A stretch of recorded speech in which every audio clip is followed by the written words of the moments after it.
दोस्तों, आज की सबसे पहली और बड़ी खबर। मुख्यमंत्री आवास का घेराव करने निकली रसोइयों को रोका पुलिस। झारखंड के सरकारी स्कूलों में मध्याह्न भोजन बनाने वाली रसोइया स्थायीकरण और मानदेय बढ़ाने की मांग को लेकर गुरुवार को मोरहाबादी से मुख्यमंत्री आवास का घेराव करने के लिए निकली। इसमें बड़ी संख्या में रसोइया एवं संयोजिका शामिल हैं। हालांकि पुलिस ने उन्हें मोरहाबादी मैदान में ही आगे बढ़ने से रोक लिया। महिला रसोइया अपनी 15 सूत्री मांगों को लेकर नारेबाजी कर रही थीं। दोस्तों, बड़ी खबर सामने आ रही है। थर्मल पावर प्लांट में दर्दनाक हादसा, 4 लोगों की मौत। थर्मल पावर प्लांट बांजेडीह में 4 मजदूरों की दर्दनाक मौत हो गई। खबरों की माने तो लिफ्ट का तार टूटने से यह घटना हुई। बताया जा रहा है कि 2 लोगों की मौत अस्पताल ले जाने के दौरान हो गई, जबकि अन्य 2 लोगों ने अस्पताल पहुंचने के बाद दम तोड़ दिया। बड़ी खबर सामने आ रही है। कुख्यात नक्सली महाराजा परमानिक ने किया सरेंडर। झारखंड पुलिस के लिए चुनौती बना 10 लाख का इनामी कुख्यात नक्सली महाराजा परमानिक का पुलिस के सामने सरेंडर करने की खबर आ रही है। बताया जा रहा है कि परमानिक जान बचाने के लिए पुलिस के सामने सरेंडर कर दिया है। मीडिया की खबरों को माने तो नक्सली महाराजा परमानिक से रांची में किसी गुप्त स्थान पर पूछताछ की जा रही है। हालांकि इसकी कोई आधिकारिक पुष्टि नहीं हो पाई है। आपको बता दें कि कोल्हान क्षेत्र के अंतर्गत आने वाले सरायकेला, खरसावां, घाटशिला और चाईबासा के क्षेत्रों में नक्सली महाराजा परमानिक का काफी खौफ था। प्रेमी के सामने किया गया प्रेमिका से दुष्कर्म।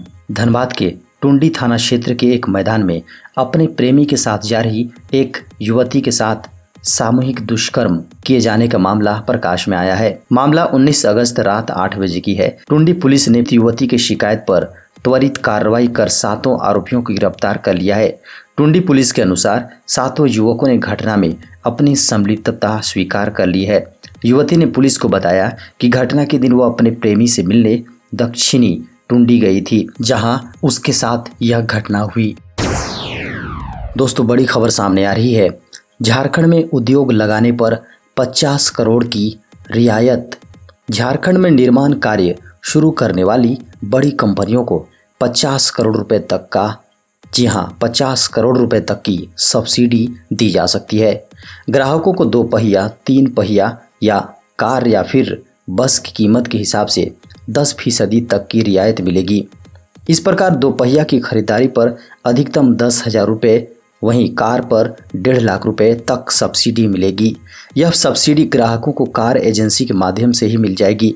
शुक्रवार को नई दिल्ली में इलेक्ट्रिक वाहनों के निर्माण को इच्छुक कंपनियों को आमंत्रित करने के उद्देश्य से आयोजित समिट में योजना का विस्तार से खुलासा किया जाएगा।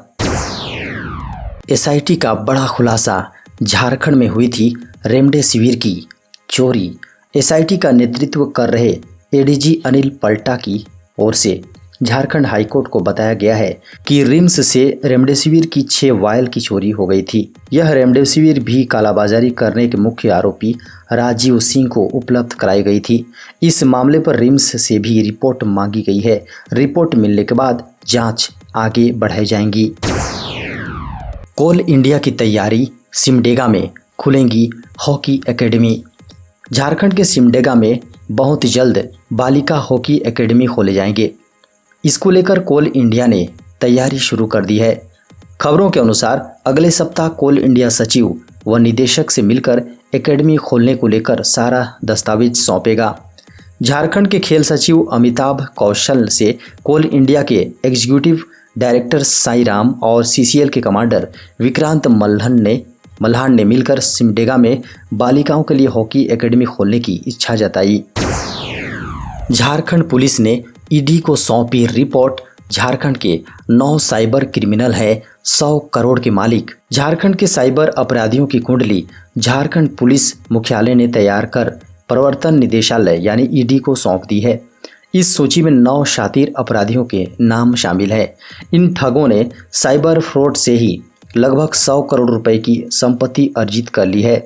झारखंड पुलिस ईडी की सहायता से आम लोगों की गाढ़ी कमाई लूटने वाले साइबर क्रिमिनलों की संपत्ति जब्ती की कार्रवाई तेज करेगी। झारखंड पुलिस की ओर से 9 साइबर क्रिमिनलों की लिस्ट ईडी को सौंप दी गई है। साइबर अपराध के लिए बदनाम झारखंड के जामताड़ा, गिरिडीह, देवघर समेत फ्रॉड से प्रभावित सभी जिलों में अपराधियों द्वारा अर्जित संपत्ति जब्त की जाएगी।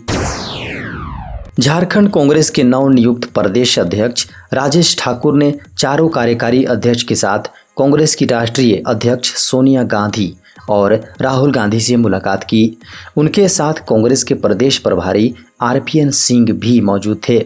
करीब 1 घंटे की यह मुलाकात नई दिल्ली में हुई। इस मुलाकात के दौरान राजेश ठाकुर के अलावा कार्यकारी प्रदेश अध्यक्ष गीता कोड़ा, शहजादा अनवर, बंधु तिर्की और जलेश्वर महतो शामिल थे।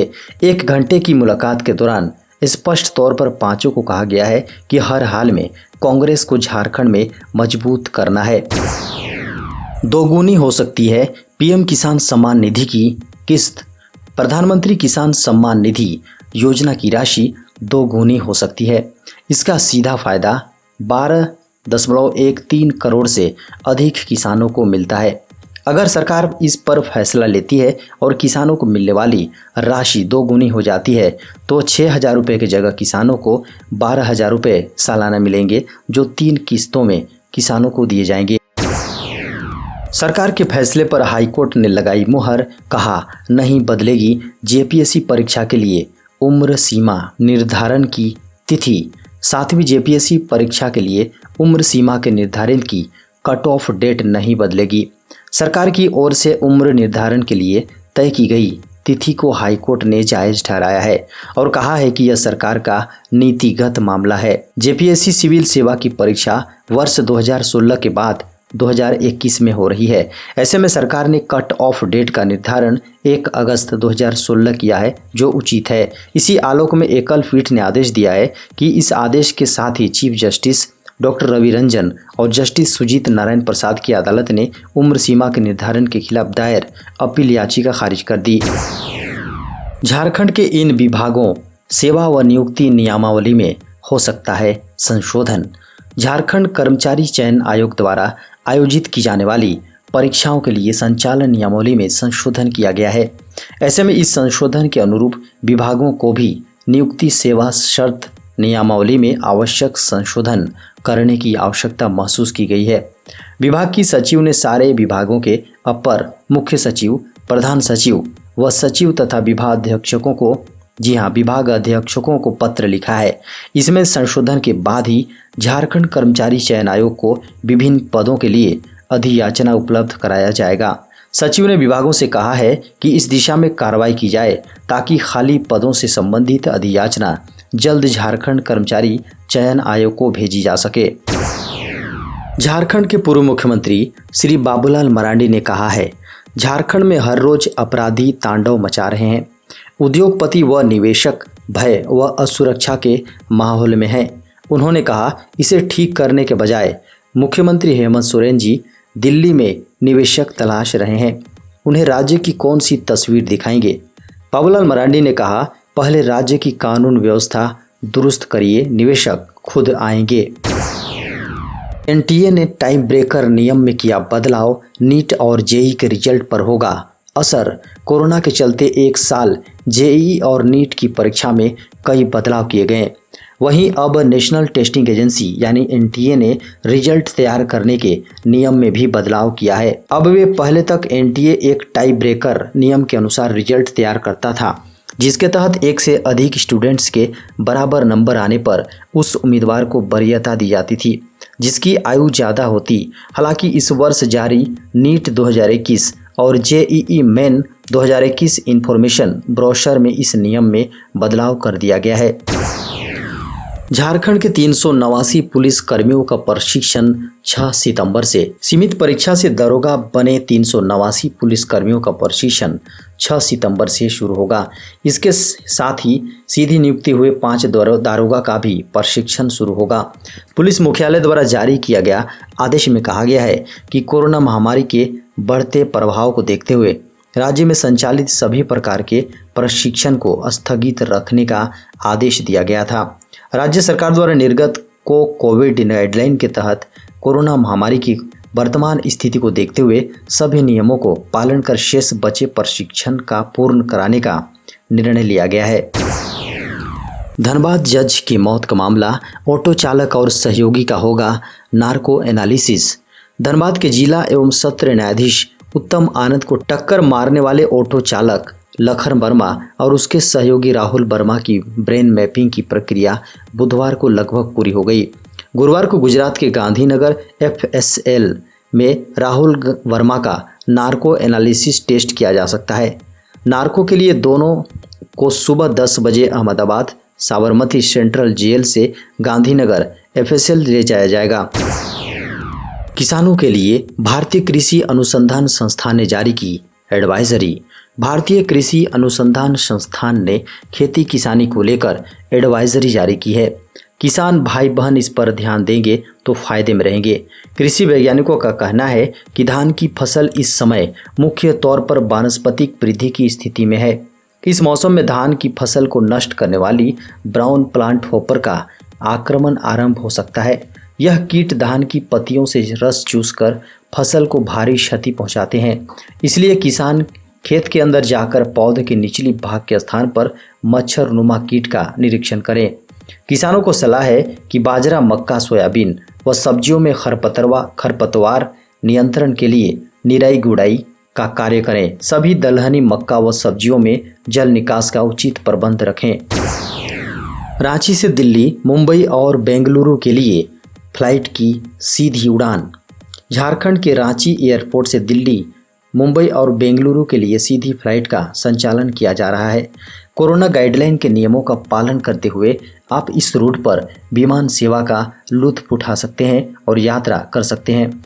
मीडिया में आ रही खबरों के अनुसार रांची एयरपोर्ट से दिल्ली, मुंबई और बेंगलुरु के लिए स्पाइस जेट और इंडिगो के साथ साथ एयर इंडिया ने भी उड़ान भरना शुरू कर दिया है।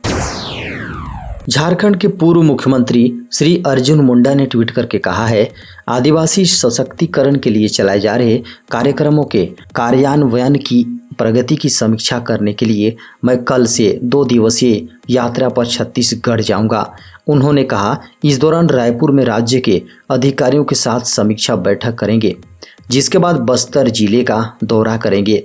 जगदलपुर में चल रहे ट्राईफूड फूड पार्क का भी निरीक्षण करेंगे। वन धन प्राकृतिक पुरस्कार समारोह में आदिवासी लाभार्थियों के साथ सीधे बातचीत करेंगे। धुरागांव VDVKC का भी दौरा करेंगे और आदिवासी लाभार्थियों, वन संग्राहकों और कारीगरों के साथ बातचीत करेंगे।